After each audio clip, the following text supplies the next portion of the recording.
Toi aussi, tu as sûrement déjà entendu ces phrases. Il n'y a que les riches qui peuvent s'enrichir. Il faut éviter la dette. L'argent ne fait pas le bonheur. Ou encore, l'argent rend les gens méchants. Ou sa variante, l'argent est la racine de tous les maux. Mais si tu penses comme ça, c'est à toi que ça va nuire. Et c'est toi qui vas t'appauvrir. Mais si tu t'es mis à penser comme ça, c'est pas vraiment de ta faute. C'est simplement que personne jusqu'à aujourd'hui ne t'a appris une nuance cruciale. Celle qui consiste à différencier un actif d'un passif. Et aussi à savoir faire la différence entre la bonne dette et la mauvaise dette. Et aujourd'hui, je te propose une chose. C'est que dans 10 minutes, tu verras l'argent autrement. Tu le verras enfin à travers les yeux d'un futur investisseur libre. Et plus comme un salarié qui ne fait que subir ce système capitaliste. Je ne sais pas si tu l'as remarqué toi aussi, mais à l'école, on nous apprend à obéir, à être un bon employé. En tout cas, moi j'ai trouvé qu'il nous manquait de l'apprentissage sur la confiance en soi, de mettre en avant que l'erreur est inévitable pour quiconque veut réussir quoi que ce soit. Mais surtout, on ne nous apprend absolument rien au sujet de l'argent. Pourtant, l'argent gouverne notre système capitaliste. Et sans vouloir paraître complotiste ou parler de confrérie secrète, je pense que tout ça est relativement voulu. Je pense que c'est fait exprès. Le système comme il est conçu a besoin de 90% d'employés et de 10% de personnes qui savent comment faire fonctionner l'argent. Et je pense que c'est pour cette raison que l'éducation financière est laissée à la convenance des foyers. Et comme la classe moyenne représente donc la grande majorité des foyers, on est entouré finalement de personnes qui n'ont aucune éducation financière et qui nous apprennent par l'exemple que pour avoir de l'argent, il faut échanger son temps contre un salaire. Échanger 5 jours pour 2 jours de repos. Échanger 47 semaines contre uniquement 5 semaines de vacances. Et tout ça pendant les 40 plus belles années de nos vies. Et le résultat de tout ça, c'est qu'on achète de plus en plus souvent à crédit des choses qui nous appauvrissent. Et le problème, c'est qu'une fois qu'on se rend compte des dégâts qu'on a subis à cause de cette mauvaise dette, on la craint et la fuit tellement qu'on ne voit même plus qu'elle peut aussi être un super outil pour nous sortir de ce cercle vicieux. Je ne sais pas si ça te le fait aussi, mais moi, le fait d'être enfermé dans ce schéma-là, ça me mettait un peu comme des œillères. Et j'avais l'impression que finalement, il n'y a qu'un plus gros salaire qui pouvait m'apporter plus de bonheur parce qu'il me permettrait de m'offrir tout ce que je n'avais pas pu m'offrir jusqu'à présent. Alors que cette croyance est totalement fausse parce que la liberté financière commence avant tout par avoir une nouvelle grille de lecture.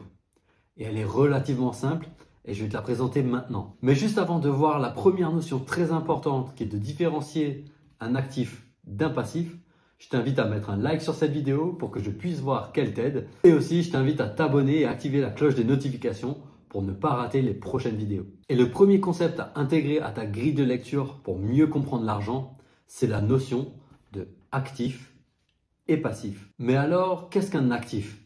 Un actif, finalement, c'est quelque chose qui te rapporte de l'argent et qui s'apprécie dans le temps. Et à l'inverse, un passif, c'est quelque chose qui te coûte de l'argent et qui se déprécie dans le temps.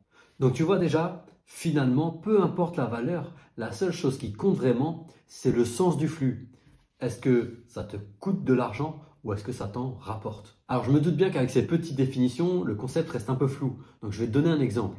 L'exemple typique d'un bon actif, c'est un bien immobilier, en tout cas quand c'est bien fait.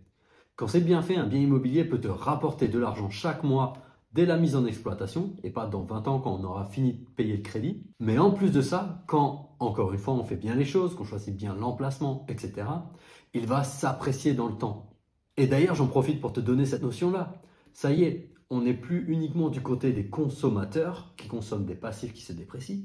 On passe du côté des producteurs, ceux qui apportent de la valeur sur le marché, et donc on se place du bon côté de l'inflation.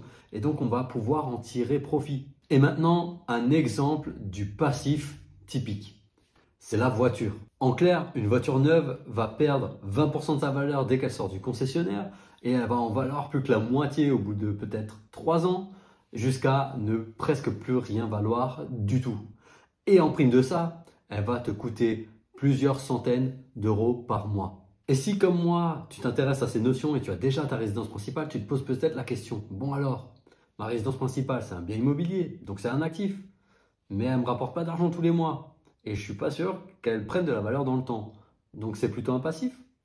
La réponse, c'est que dans la majorité des cas, si tu n'avais pas ces notions-là avant d'acheter ta résidence principale, eh bien malheureusement, c'est plutôt un passif. Parce qu'effectivement, elle te coûte de l'argent tous les mois et potentiellement, elle ne va pas prendre de valeur à long terme si tu n'as pas bien sélectionné ton emplacement en tout cas. Donc, en général, c'est plutôt un gros passif déguisé en actif parce que c'est un bien immobilier. Mais attention, on peut effectivement le transformer en un actif.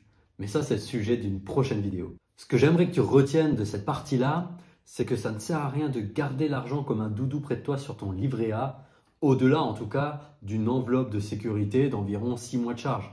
Tout ce qui est au-dessus doit être investi, cet argent-là doit travailler pour toi. D'ailleurs, si tu ne connais pas Robert Kiyosaki qui a écrit le livre Père riche, Père pauvre, il dit lui-même que les riches ne travaillent pas pour l'argent, c'est l'argent qui travaille pour eux. Donc si tu dois retenir qu'une seule chose, c'est que c'est à toi que revient la responsabilité de savoir où tu mets ton énergie et ton argent et de t'assurer que le flux va dans le bon sens. Arrête de dépenser, commence à investir pour recevoir en retour. Un retour sur investissement n'est possible uniquement si on a investi en amont. Le prochain concept impératif à avoir dans ta grille de lecture pour mieux comprendre l'argent, c'est la notion de bonne dette, mauvaise dette. Et tu l'as compris, ce sera en lien avec ce qu'on vient de voir précédemment. La bonne dette, c'est celle qui te permet d'acheter un actif et la mauvaise dette, c'est celle qui t'a permis d'accéder à un passif.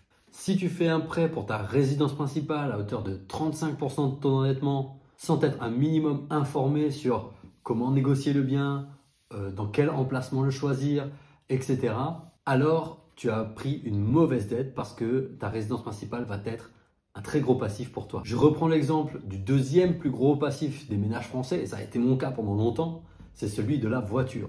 Souvent, on fait un crédit de plusieurs centaines d'euros par mois pour acheter une belle voiture, alors qu'au final, c'est un passif. Ça se déprécie dans le temps et ça nous coûte de l'argent chaque mois.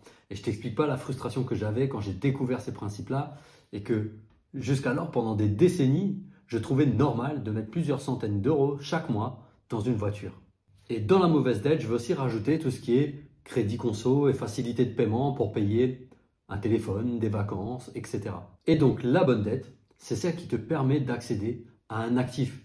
Donc typiquement, un investissement immobilier locatif qui va te rapporter de l'argent chaque mois. Bien sûr, il faut savoir le faire. Et qui va s'apprécier dans le temps. Ça aussi, il faut savoir le faire.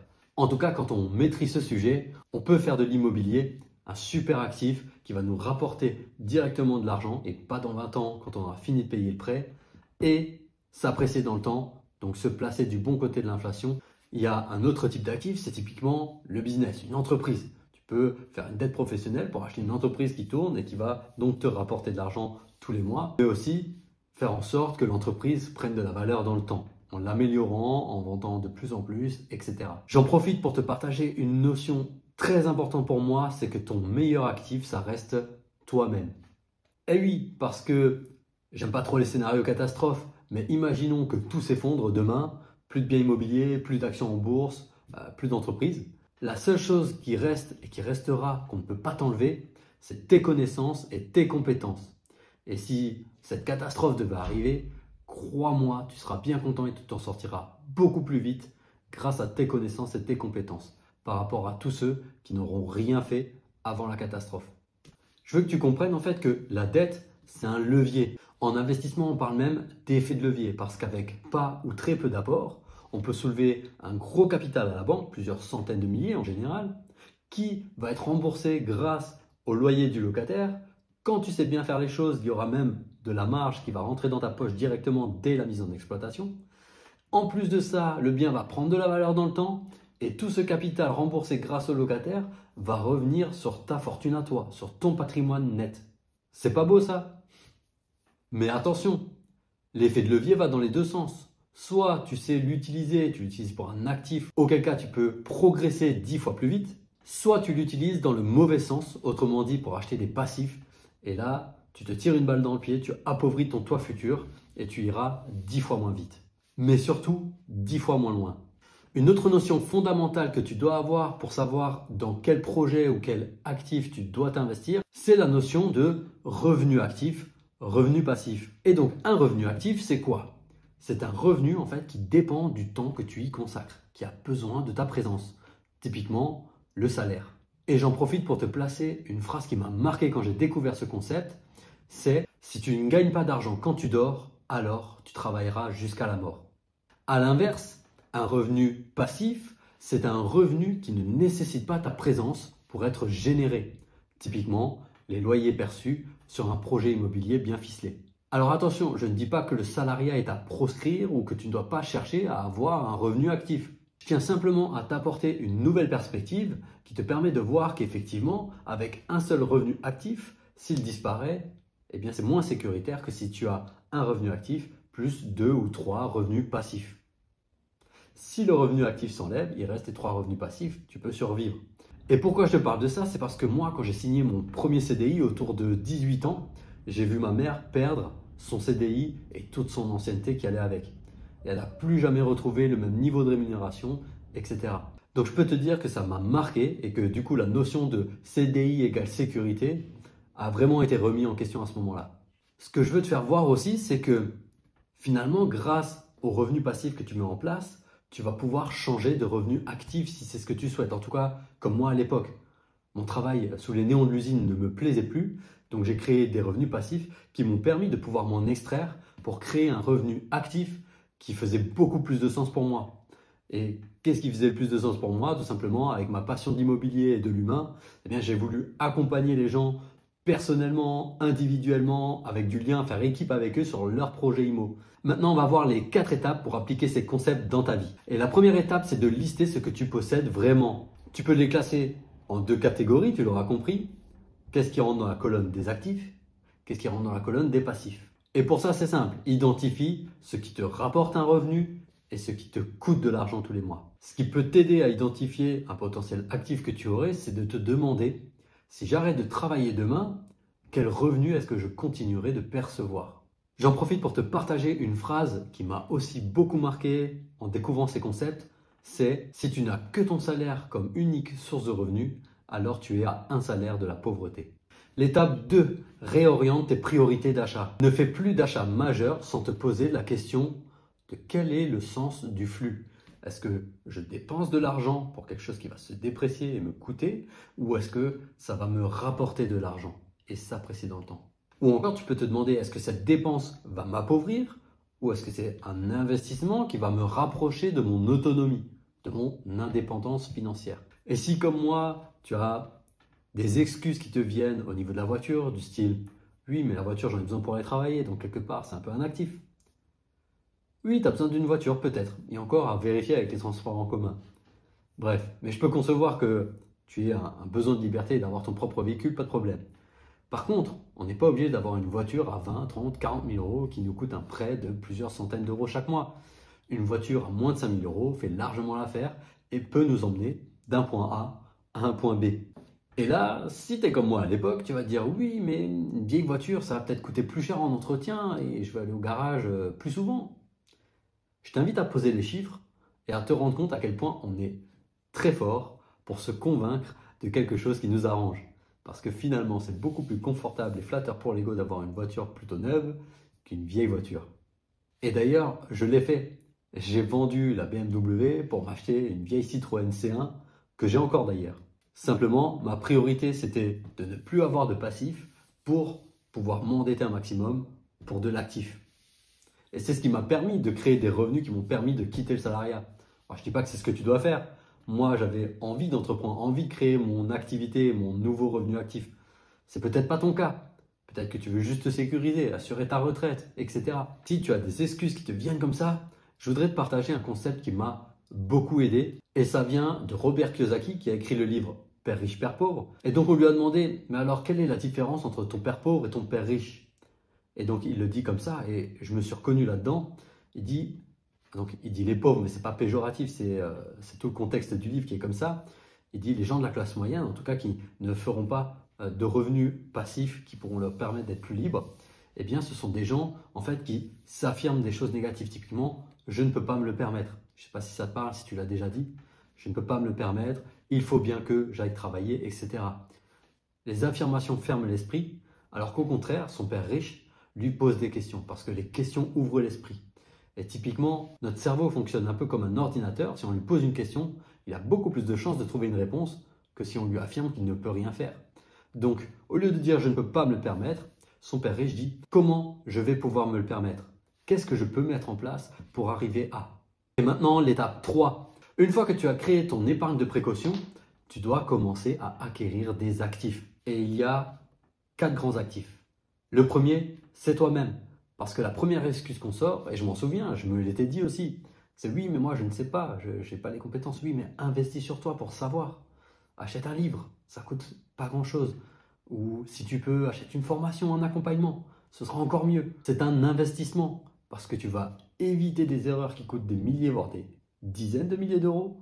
Et tu vas même augmenter drastiquement tes chances de faire même des gains. Et les gains sont en milliers, voire dizaines de milliers d'euros également. Ensuite, en 2, c'est l'immobilier. Et l'immobilier est un revenu plutôt passif, en tout cas une fois qu'on a mis en place le projet, mais il est beaucoup moins passif que la bourse par exemple. Par contre, il apporte des résultats à beaucoup plus court terme que la bourse aussi. Ce qui m'emmène tout naturellement au 3e actif, c'est la bourse. Typiquement des actions en bourse. Alors la bourse est un super actif au sens où il est ultra passif, mais il faut savoir que c'est aussi des résultats à très long terme.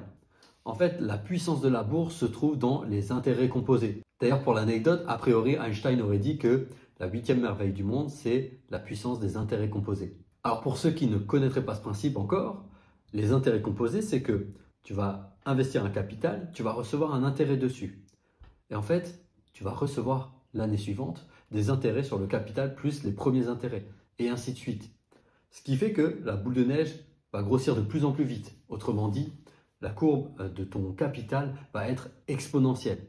Et le 4e et dernier actif, c'est le business. Par contre, attention, le business est un revenu actif, en tout cas pendant un bon moment au démarrage. Mais le gros avantage, c'est qu'il n'y a pas forcément de plafond de revenus.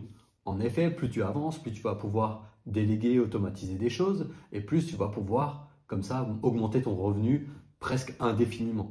En résumé, ce que je veux que tu retiennes de cette partie-là, c'est que tu ne construis pas ta richesse avec un salaire, tu la construis avec ce que tu fais de ton salaire. Maintenant, j'aimerais te poser une question simple. À ton avis, qu'est-ce qui se passera si tu prends une part de ton salaire pour acheter un actif qui te génère un revenu passif, donc qui ne nécessite pas ta présence, qui lui-même va t'aider à acquérir un nouvel actif, qui va générer à son tour un nouveau revenu passif, et ainsi de suite.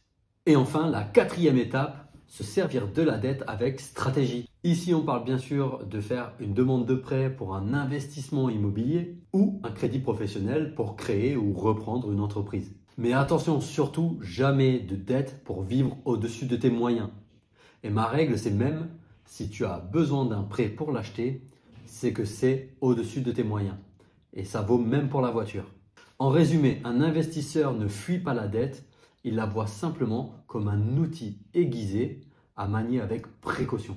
Être riche, ce n'est pas gagner plus, c'est avoir plus d'actifs que de passifs. Avoir en tout cas suffisamment d'actifs pour qu'un petit pourcentage de ces revenus-là paye pour tes passifs. Et c'est savoir utiliser la dette pour accélérer ta progression sans tomber dans le piège du confort immédiat. Alors ce que je te partage là, c'est vraiment les bases. Mais ce qui compte, c'est de savoir si tu vas les banaliser et scroller sur la prochaine vidéo ou si tu vas mettre de la valeur dessus et commencer à changer quelque chose maintenant. Et maintenant, si tu veux apprendre à acquérir ton premier actif en te formant à l'investissement immobilier, je t'invite à regarder ma vidéo qui s'appelle « Le guide de l'investissement immobilier, formation pour débutants, la stratégie pour réussir ». Tu peux aussi cliquer sur le lien dans ma description pour télécharger ma vidéo bonus qui va te permettre de comprendre comment je suis passé de salarié déprimé, de ne pas voir grandir ses enfants et voyager plus souvent, à investisseur immobilier qui a remplacé son salaire en moins de 2 ans. Mais surtout, les 5 piliers de ma méthode qui vont te permettre d'y parvenir toi aussi et en tenant compte de tes critères à toi.